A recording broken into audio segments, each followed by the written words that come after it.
Thank you, Miriam. Thank you very much. Your Excellencies, distinguished ladies and gentlemen, I think that everybody is here. Moses has done and continues to do a wonderful job of recognizing all of us, so I won't go there. He's welcome to come and join All Stars, but we now play walking soccer.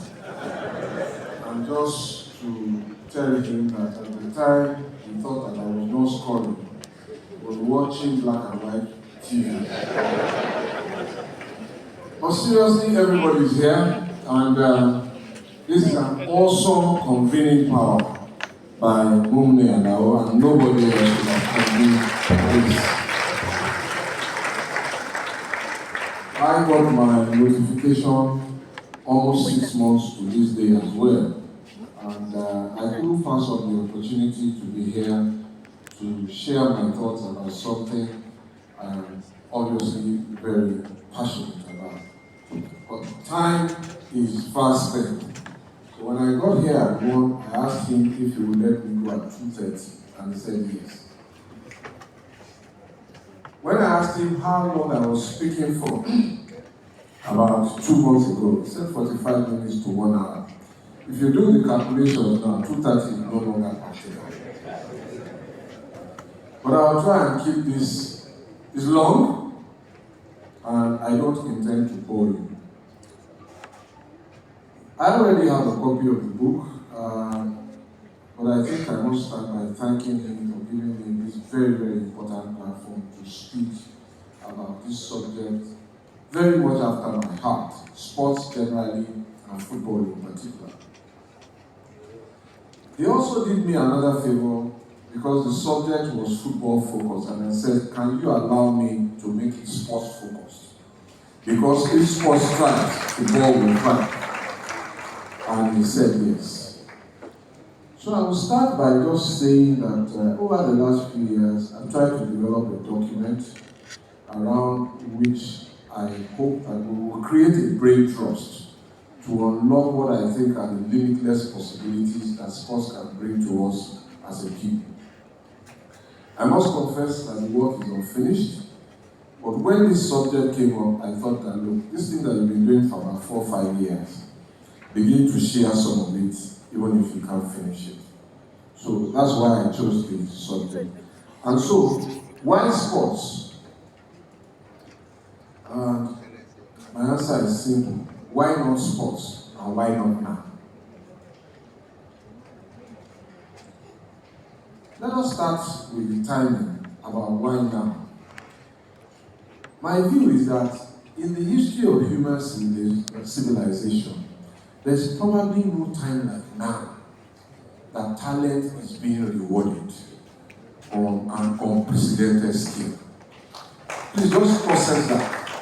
Think about the history of human civilization. At what time has talent been rewarded like this? So this is the time.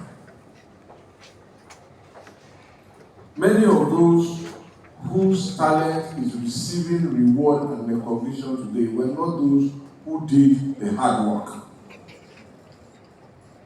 So we are in the most auspicious time. So that is one about talent.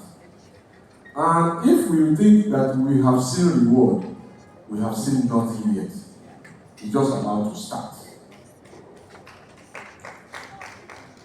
So I told the gentleman next to me, we were talking about Sheikh Odekami, one of our Sunday brunches, and I said that was Nigeria's most celebrated football player ever. Most celebrated.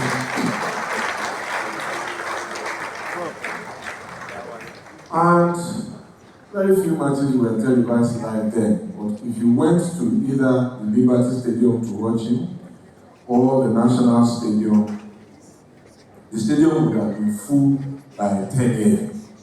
for a 4 p.m. match. And when he swaggered in behind the team, you will hear the talking drums singing Odegba Bikabe, Sheda Da Ode. àti ìrètí rẹ.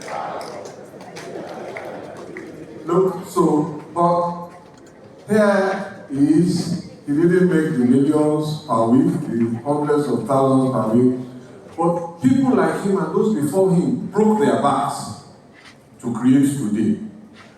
But there's a bigger tomorrow. There's a bigger tomorrow, and it is about that tomorrow that I speak. So whether it is talent in photography, in music, arts, movie making, or any other form of creative or entertaining work, the world has changed dramatically. And sports as an expression of talent has come to be in the vanguard of those high-value earning careers. This was unthinkable one generation or two generations ago. 1 generation ago, 2 generations ago, sports was a hobby. It was for those who did not do well or who were not likely to do well.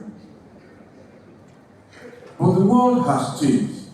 Sportsmen and sportswomen are earning incomes and living lives of luxury that once used to be the preserve of the traditional professions of medicine, law, architecture, engineering, and the like. At that time, sports was just a hobby at the very best.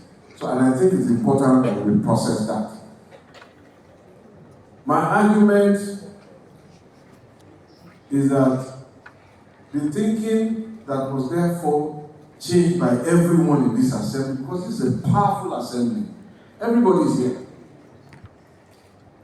The thinking that must change is that yesterday's hobbies and yesterday's part-time engagements have become full-time, well-paid professions in today's emerging global economic order.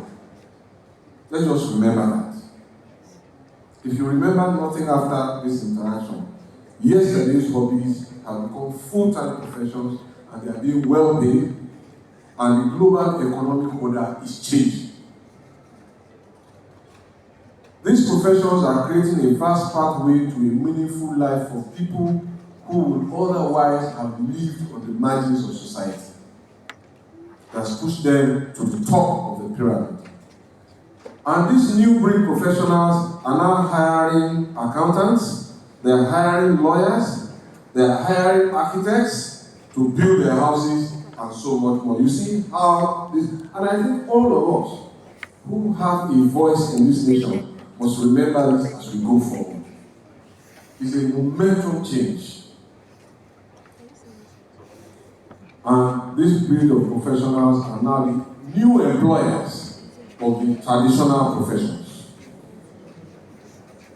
And they are also entertaining them at the same time. So, the old economic order of jobs and careers has given way to a new global economic order. And I say that this major shift in economic balance has become more important because it employs mainly young people. From their teenage years, we are now seeing some of them pushing the boundaries to playing up to 40 or performing beyond 40. But the focus is that this is a young people's profession. It has no role for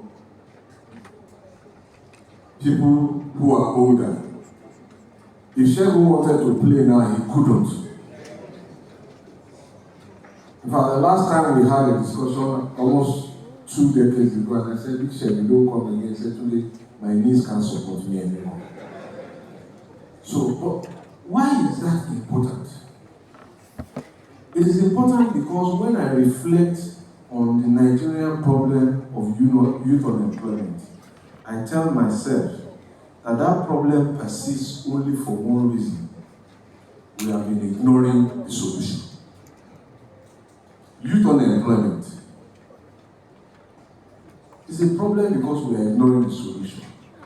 And it seems clear to me that one of the major solutions for youth unemployment is hiding in plain sight, and we are walking past it. And it is simply this: sports development. That's the answer.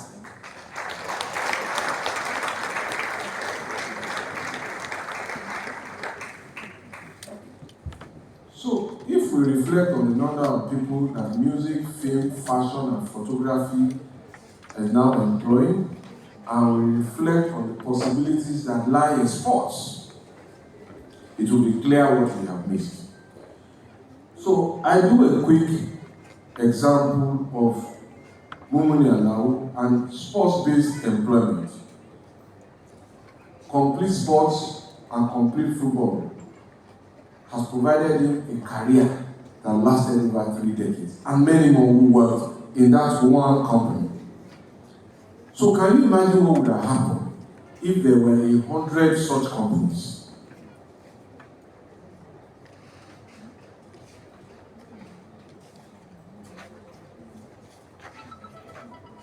But that was only in the print. What about the electronic media? How many dedicated sports broadcast channels have NBC licensed, and how many are operating? How many? So, I just got to know about a few this morning, but the one that stuck in my mind was Larry Zabode's Brilla Sports on radio. How many have followed them and how many are still running? And I always do this test for people because I tell you I'm passionate about this. When we're watching TV, I say just hold on, let's just look at the jobs we are missing. So I run DSTV from channel 200 to 215. So when you count them, it's 15 dedicated sports channels. Okay? But who owns them? They're not ours. They're not Nigerian.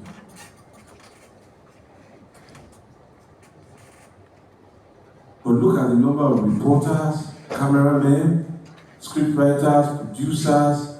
Those are the jobs that we're walking past. And we are complaining that we have youth unemployment. That is the centrality of my message here. Sports is one of the answers. But that is not the story. Those are simply businesses that support sports. They are not sports itself.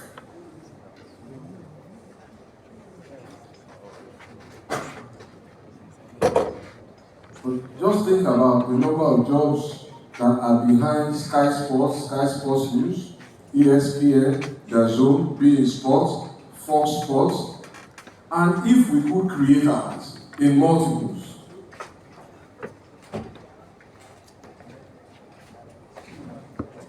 But if we dimension the sports-related, directly related jobs, let's just look very quickly at, if you do the numbers, you can do your search engine on Google and see how many jobs the Premier League is supporting.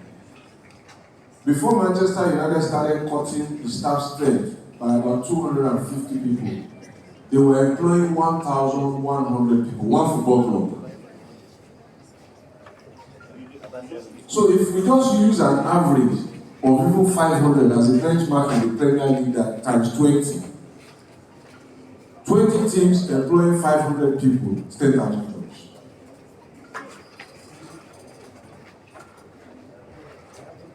And who are these people? Young people. And if you Google the types of sports-related jobs, coaches, scouts, psychologists, nutritionists, physiotherapists, the list is almost endless. There's a new job career that has emerged, lifestyle agents. What do? Eti Messi has just relocated with his family from Enugu to Onitsha, and he's not going to be bothered about where they are going to live, which school his children are going to go. That's a lifestyle agent and his wife going to sort that out. It's a job, and it's a full-time paying job. And the list, I say, is endless. And we now see the kind of incomes, and I read some of the stories when they calculate what Osimhen just got contract, then they calculate it into billions. But there's a young lady who started playing tennis. She's not Nigerian, unfortunately. 5 years ago, she has earned $24 million in prize money, and she's just 21.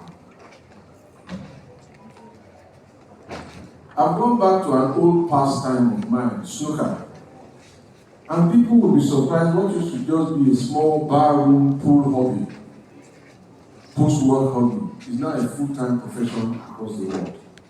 The average snooker player now earns between £200,000 to £1 million a year. They are playing snooker now in Saudi Arabia as we speak. There's a Masters tournament going on there. But these are only snippets of what is possible. And what then must we do? And I believe this is what Mummy Alawi wants us to discuss. What should we do? Why are we here? I have opened the window into the why. Now let me proceed to share some of my thoughts about the how. First and foremost, I believe that we must embrace sports as part of our national development plan. That is the first big step. So, in my time as minister between 2015 and 2023, I remember in 2016 when the economy went into recession and we were trying to develop the economic recovery and growth plan. They brought the plan to council, and the parliament was waiting for it so that they could pass it into law. And I raised my hand to speak, and President Buhari said, yes, what is it? As he was wont to say, and I said, something is missing in this recovery and growth plan. He said, what is it? I said, sports. And the council went pin silent. So I made my case, and I said, apart from infrastructure, apart from agriculture, apart from transport, energy, and those usual suspects, sports must be one of the pillars of our national development.